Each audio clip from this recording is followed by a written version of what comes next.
Waltair Veeraiah cinema 200వ రోజు ఫంక్షన్లో చిరంజీవి వ్యాఖ్యలకు రాజకీయ రంగు పులిమారు. వైసీపీ మంత్రులు రెచ్చిపోయారు. చిరంజీవి అన్నది ఒక మాట, దానికి నాన్ స్టాప్ గా ఒకరి తర్వాత ఒకరు పనికట్టుకుని రచ్చ చేశారు. దీంతో ఒక్కసారిగా రాష్ట్ర రాజకీయాలు వేడెక్కాయి. అసలు చిరంజీవి అన్న మాటలు ఏమిటి? ప్రభుత్వం చేయవలసిన పనులు చేయమనడం తప్ప? ప్రాజెక్టులు, రోడ్లు, పేదల సమస్యల గురించి చెప్పడం తప్ప? వైసీపీ ప్రభుత్వంలో మంత్రులు, ఎమ్మెల్యేలు ఏది చేసినా జై కొట్టాలా? ఈ పనులు చేస్తే మంచిది అనడాన్ని కూడా సహించలేరా అంటూ రాష్ట్ర రాజకీయ విశ్లేషకులు చర్చలు పెట్టారు. రాజకీయంగా ఒక విమర్శ చేస్తే హుందాగా ఉండాలి, అంతేకాని అర్థం లేని వ్యాఖ్యలు చేయడం సమంజసమా అని ప్రశ్నిస్తున్నారు. సినీ పరిశ్రమ ఒక పిచ్చుక లాంటిది, దానిపై బ్రహ్మాస్త్రం ప్రయోగించడం అవసరమా అంటూ ప్రాజెక్టులు, ప్రత్యేక హోదా, పేదల సమస్యలు పట్టించుకుంటే మీకు వంగి నమస్కారం చేస్తామన్న చిరంజీవిపై వైసీపీ నాయకులు ఏ విధంగా స్పందించారు? ఏ విధంగా ఘాటైన వ్యాఖ్యలు చేశారు? దీనిపై విశ్లేషణాత్మక కథనం మీకోసం. నేను Shanti. Welcome to Deeksha media.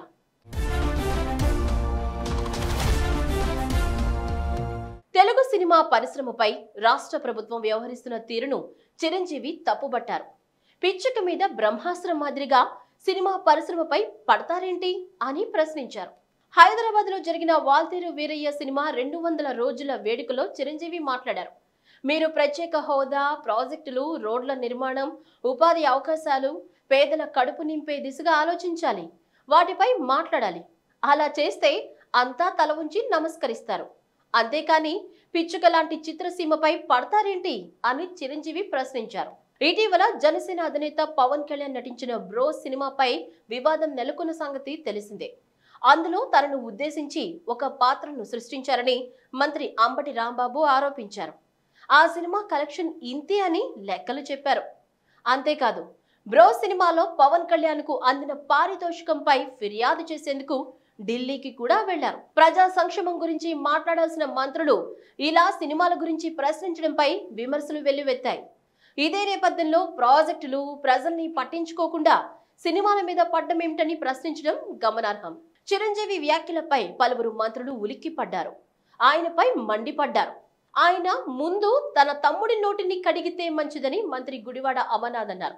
మరో అడుగు ముందుకేసి చిరంజీవి అంటే నాకు ప్రత్యేకమైన గౌరవం, రాజకీయ నాయకులు రాజకీయాల గురించి మాట్లాడితే బాగుంటుందని, సినిమాల్లోకి రాజకీయాలను లాగొద్దని చిరంజీవి అన్నట్లు నాకు తెలిసింది. అయితే ఆ విషయాన్ని మాకంటే ముందు ఆయన తమ్ముడికి చెప్తే బాగుంటుంది. మురికి మాటలు మాట్లాడుతున్న ఆయన తమ్ముడి నోరి కడుగుతారో, ఒళ్ళు కడుగుతారో, లేకపోతే ఆయన ఏం కడుగుతారో అనేది ఆయన ఇష్టం అని అన్నారు. చిరంజీవి గారు మాట్లాడిన దాంట్లో వారు మాట్లాడింది ఏంటంటే రాజకీయాలుగా చూడాలి, రాజకీయ నాయకులు వీటి గురించి మాట్లాడితే బాగున్ను, సినిమాల్లో రాజకీయాలని లాగొద్దు అనేటువంటి మాటలు మాట్లాడినట్టుగా నాకు ఉన్నటువంటి సమాచారం. అది మాకంటే ముందు వారి తమ్ముడు చెప్పుంటే బాగున్నదని నా అభిప్రాయం.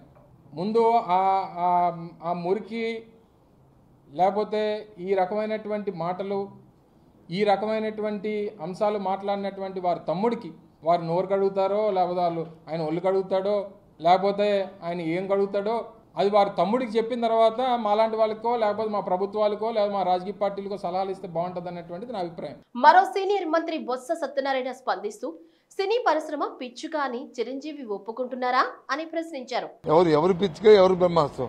సినీ పరిశ్రమ పిచ్చుక నా ఉద్దేశమా? నాకు తెలియదు. I don't know. చిరంజీవి గారి ఉద్దేశం సినిమా పరిశ్రమ పిచ్చుక లాంటిది, దాని మీద బ్రహ్మాస్త్రం అంటున్నారా? సినిమా ఆయన పిచ్చుకని ఒప్పుకున్నాడు. ఆయన మాజీ మంత్రి కొడాలి నాని కూడా చిరంజీవిపై విరుచుకుపడ్డారు. రాజకీయ సలహాలు ఎందుకు, సినిమాల్లో ఫైట్లు, డాన్సులు, యాక్షన్ గురించి మనం చూసుకుందామని వాళ్ళకు కూడా సలహా ఇస్తే బాగుంటుంది అని వ్యాఖ్యానించారు. సినిమా పరిశ్రమలో కూడా చాలా మంది పోకోడి వాళ్ళు మాకు సలహాలు చెబుతున్నారు కదా, ప్రభుత్వం ఎలా ఉండాలని. వాళ్ళకు కూడా సలహాలు ఇవ్వచ్చు కదా. మనకెందురా బాబు ఇవన్నీ, మన ఇండస్ట్రీలో డ్యాన్సులు, ఫైట్లు, వీటి గురించి, యాక్షన్ గురించి మనం చూసుకుందామని వాళ్ళకు కూడా సలహా ఇస్తే ఇద్దరికి ఇస్తే బాగుంటుంది కదా. గిల్లితే గిల్లుడు తప్పదు అని మరో మాజీ మంత్రి పేర్ని నాని స్పష్టం చేశారు. రాజకీయాలు వేరు, సినిమాలు వేరు అన్న సంగతి చిరంజీవి తెలుసుకోవాలి. గతంలో ఎవరు, ఏ పార్టీ నాయకుడైనా చిరంజీవి, రామ్ చరణ్ గురించి మాట్లాడారా? నటుల రెమ్యునరేషన్ గురించి ప్రస్తావించారా అని ప్రశ్నించారు. ముందు వాళ్లే గిల్లారు, అందుకే మేము గిలాల్సి వచ్చిందని వ్యాఖ్యానించారు. సినిమా వాళ్ళందరూ వేరు, ఏ రోజు ఎవరైనా ఏ రాజకీయ నాయకుడైనా ఏ పార్టీ వాడైనా ఎవరైనా ఎవరికి రెమ్యునరేషన్ ఎంత, చిరంజీవి గారికి రెమ్యునరేషన్ ఎంత, రామ్ చరణ్ గారికి రెమ్యునరేషన్ ఎంత, జూనియర్ ఎన్టీఆర్ గారికి రెమ్యునరేషన్ ఎంత, మహేష్ బాబు గారికి రెమ్యునరేషన్ ఎంత అని ఎవరన్నా అడిగాడా? అదే చెప్తున్నా కదా, గిల్లినప్పుడు గిల్లుతారు. ఇదిలా ఉండగా బోలా శంకర్ ప్రీ రిలీజ్ ఫంక్షన్ లో ఆది చేసిన వ్యాఖ్యలు కాకరేపుతున్నాయి. ఎవరికి ఎక్కడ తగలాలో అక్కడే తగిలాయి. దానికి సీక్వెల్ గా చిరు కామెంట్స్ ని వైసీపీ శ్రేణులు తట్టుకోలేకపోయాయి.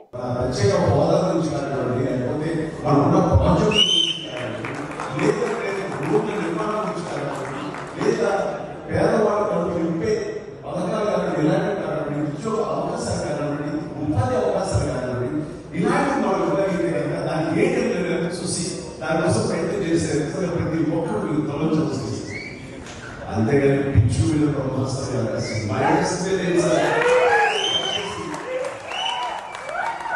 దయచేసి ఇది పెద్ద ఇష్యూ దేశవ్యాప్తంగా పిచ్చు చేయడానికి.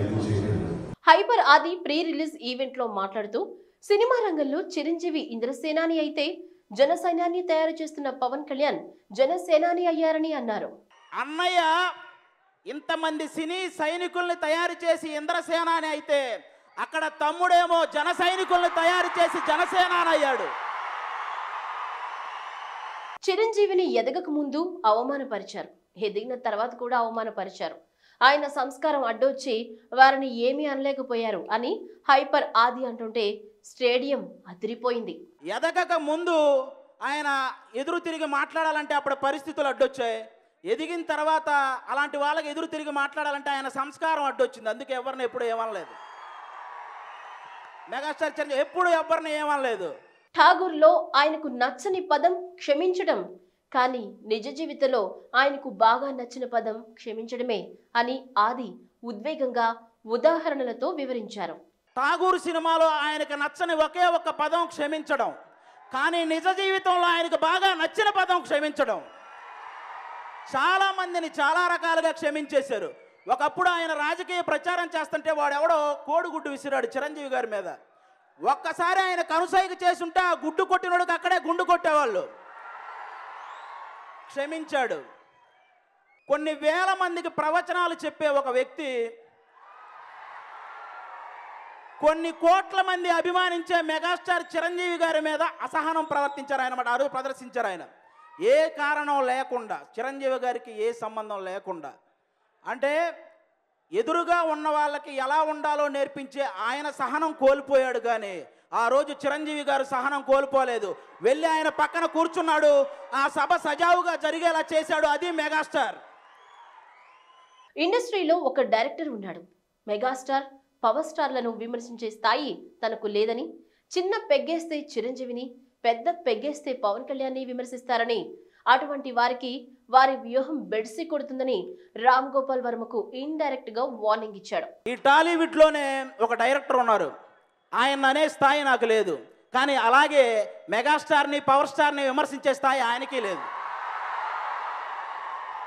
ఆయన ఒక చిన్న పెగ్గేసినప్పుడు చిరంజీవి గారిని, పెద్ద పెగ్గేసినప్పుడు పవన్ కళ్యాణ్ గారిని విమర్శిస్తుంటారు. ఆయన వాళ్ళకి చెప్తున్నాను, అర్థం లేని విమర్శలకు క్లాప్స్ రావు, అర్థం కాని సినిమాలకి కలెక్షన్లు రావు. నాకు తెలిసి మీ వ్యూహాలు బెడిసి కొడతాయని నా నమ్మకం.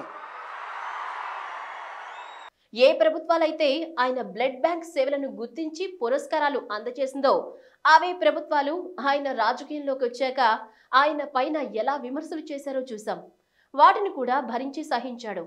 వారిని కూడా మెగాస్టార్ క్షమించేశాడని ఆది పేర్కొన్నారు. ఏ ప్రభుత్వాలైతే చిరంజీవి గారి బ్లడ్ బ్యాంక్కి అవార్డులు ఇచ్చాయో ఆయన సేవను గుర్తించి, అదే ప్రభుత్వాలు ఆయన రాజకీయాల్లోకి వచ్చినప్పుడు ఆ బ్లడ్ బ్యాంక్ గురించి తప్పుడు ప్రచారాలు చేశాయి. అప్పుడు కూడా భరించాడు, క్షమించాడు. That is megastar. కొంతమంది తెలివైన శాడిస్టులు ఉన్నారు. వారు అన్నయ్యని పొగిడేసి తమ్ముడిని తిట్టేస్తుంటారు అని ప్రస్తుత కుహున రాజకీయ నాయకులను ఉద్దేశించి ఆది చేసిన వ్యాఖ్యలు తెలుగు రాష్ట్రాల్లో సంచలనాలు సృష్టిస్తున్నాయి. ఎవరికి తగలాలో సరిగ్గా వారికి గట్టిగానే తగిలినట్లున్నాయి. తమ్ముడు అంటే అన్నయ్యకు వల్లమారిన ప్రేమని, తమ్ముణ్ణి ఎవడు పడితే వాడు అనామకులు తిడుతుంటే సహించలేక టీవీలకు, న్యూస్ పేపర్లకు చిరంజీవి దూరంగా ఉన్నారని హైపరాది అన్నారు. ఇంకొంతమంది ఉంటారు, వాళ్ళు ఏం చేస్తారో తెలుసా? అన్నయ్యను పొగిడేసి తమ్ముడిని తిట్టేస్తుంటారు. వీళ్ళు ఎవరంటే తెలివైన శాడిస్టులు అనమాట. వాళ్ళు అన్నయ్యను పొగిడేస్తుంటారు, తమ్ముని ఏమయ్యా మీరు తమ్ముడిని తిట్టి అన్నయ్యను పొగిడితే ఆయన సంతోషపడే వ్యక్తి ఆయన. ఒకరోజు బోలాశంకర సెట్లో నేను అడిగాను చిరంజీవి గారిని, ఏదో పొలిటికల్ మ్యాటర్ వచ్చి మాట్లాడుతుంటే నేను ఈ మధ్య పొలిటికల్ న్యూస్ చూడట్లేదా అది అన్నాడు ఆయన. ఎందుకు అన్నయ్య అని అడిగితే ఆయన చెప్పాడు, నా తమ్ముడిని ఎవరు పడితే వాళ్ళు తిడుతుంటే అవి చూసి నేను సహించలేకపోతున్నాను అని చెప్పారు. అది తమ్ముడి మీద అన్నయ్యకున్న ప్రేమ. చిరంజీవిని అవమానపరిచిన వారిని ఆయన వదిలేస్తారేమో కానీ తమ్ముడు పవన్ కళ్యాణ్ వడ్డీతో సహా ఇచ్చేస్తాడు అని ఆది అనగానే అభిమానులు అరుపులు ఈలలతో కేరింతలు కొట్టారు. అలాగే అన్నయ్య అంటే తమ్ముడికి కూడా చాలా ప్రేమ. ఎంత ప్రేమ అంటే ఆయన్ని అవమానించిన వాళ్ళని ఆయన వదిలేస్తాడేమో కానీ తమ్ముడు గుర్తు పెట్టుకొని మరీ వడ్డీతో సహా ఇస్తాడు. గుర్తుపెట్టుకోండి. చిరంజీవి అందరినీ క్షమిస్తుంటే నాగబాబు అన్నదమ్ముల కోసం అడ్డంగా నిలబడతాడు. పవన్ కళ్యాణ్ అయితే అందరి లెక్క తెలుస్తాడు, అనుకున్నది సాధిస్తాడు. చిరంజీవి మంచోడు కాబట్టి ముంచారు. జనసేనాని పవన్ కళ్యాణ్ మొండోడు, తనను ఎవరు ముంచలేరని తాడో పేడో తేల్చుకుంటారని ఆది అనగానే చిరంజీవి కళ్ళు చెమర్చాయి. అభిమానులు కేరింతలు కొట్టారు. నాగబాబు గారు అన్నదమ్ములిద్దరి కోసం అడ్డంగా నిలబడిపోతాడు. అలాంటి వ్యక్తి. కొనిదెల పవన్ కళ్యాణ్ గారు అందరి లెక్క తేలుస్తాడు, అనుకున్నది సాధిస్తాడు. ఇది షూర్. అన్నయ్య మంచోడు కాబట్టి ముంచేశారు, తమ్ముడు మొండోడు, ముంచటాలు ఉండవు, తాడో పేడో తెంచటాలే. ఇది షూర్, రాసి పెట్టుకోండి. హైపర్ ఆది మాటలు, చిరు వ్యాఖ్యానాలు తెలుగు రాష్ట్రాల్లో ప్రకంపనలు సృష్టించాయి. వైసీపీ నేతలు ఒక్కసారిగా దుమారం లేపటం రాష్ట్ర రాజకీయాల్లో హాట్ టాపిక్ గా మారింది. ఇంత రచ్చైన తర్వాత మెగా ఫ్యామిలీ ఏ విధమైన స్టెప్ తీసుకుంటుంది? చిరంజీవి కూడా ప్రత్యక్షంగా జనసేన ఆయుధాన్ని ఎక్కుపెడతారా? రామ్ చరణ్ బ్రదర్స్ కూడా తగ్గేదిలే అన్నట్టు సై అంటారా? అంటే అవుననే అంటున్నారు రాజకీయ విశ్లేషకులు. ముఖ్యంగా జనసేనాని ఏ విధంగా స్పందిస్తారో అని మెగా అభిమానులతో పాటు జన సైనికులు ఎదురు చూస్తున్నారు. మరిన్ని ఇంట్రెస్టింగ్ వార్తలతో మీ ముందుకు వస్తాం. ఈ వీడియో కనుక మీకు నచ్చినట్లయితే సబ్స్క్రైబ్ చేయండి, లైక్ చేయండి, షేర్ చేయండి. మరిన్ని అప్డేట్స్ కోసం మా బెల్ ఐకాన్ని క్లిక్ చేయండి.